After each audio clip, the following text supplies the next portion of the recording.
امام سوال کر لے بھائی دین کو میں نے بچایا اور بے دینی کو جو پھیلا رہا تھا وہ یزید تھا، اگر اپنے آپ کو دیکھو کہ ہم کس مقام پر کھڑے ہیں، اگر ہم بے دین ہیں تو یزید والا کام کر رہے ہیں، اگر آج ہم بے نمازی ہیں تو یزید والا کام کر رہے ہیں، اگر آج ہم فسق و فجور پھیلا رہے ہیں تو یزید والا کام کر رہے ہیں۔ یعنی یہ فسق و فجور ہے کیا؟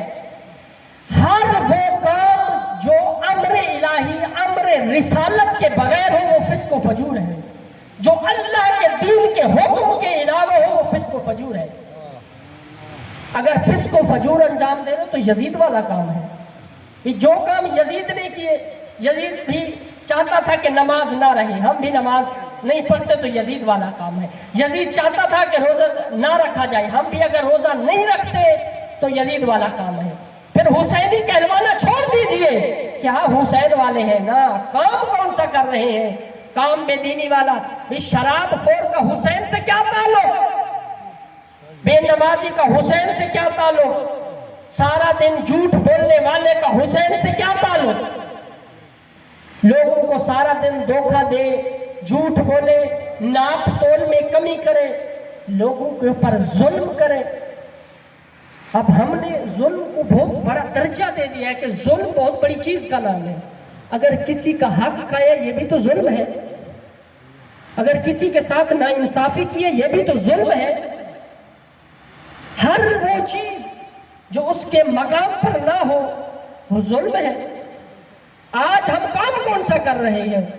کوئی اگر آج اپنے آپ کو دیکھیں کہ اگر حسین والا کام ہے تو پھر حسینی کہلوانے کا حق بنتا ہے، ایسے ہے کہ نہیں؟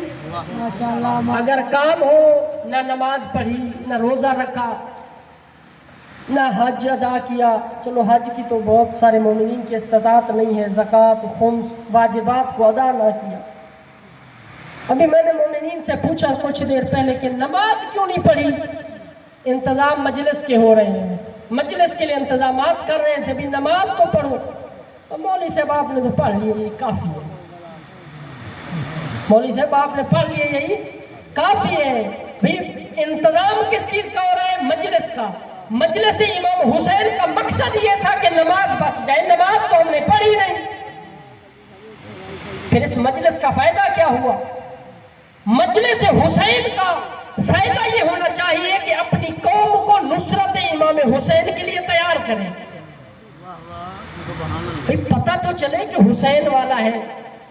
بھئی عزاداری فقط ان 10 دنوں کے اندر آ کر رونا ماتم کرے اور چلے جانے کا نام نہیں ہے، بلکہ عزاداری کی یہ 10 دن ہمیں امام حسین سے وعدہ کرنا ہے کہ اے امام حسین، جس دین کے لیے آپ نے قربانی دی تھی اسی دین کو ہم نے پورے سال قائم رکھنا ہے، پورے سال عمل کریں دین کے اوپر۔ آپ نے بہت سارے دیکھے ہوں گے مومنین جلوس میں آتے ہیں نماز نہیں پڑھتے، مجلس میں آتے ہیں نماز نہیں پڑھتے۔ نماز اگر قبول ہوگی تو باقی اعمال کے بارے میں بعد میں سوال کیا جائے گا۔ نماز کو اہمیت دیں جس مقصد کے لیے امام حسین نے قربانی دی۔ اور یہ دین آسانی سے نہیں بچانا، اس لیے ہم بیٹھ جاتے ہیں اور پرواہ نہیں کرتے۔ امام حسین کا اس دین پر بہت کچھ لگا ہے۔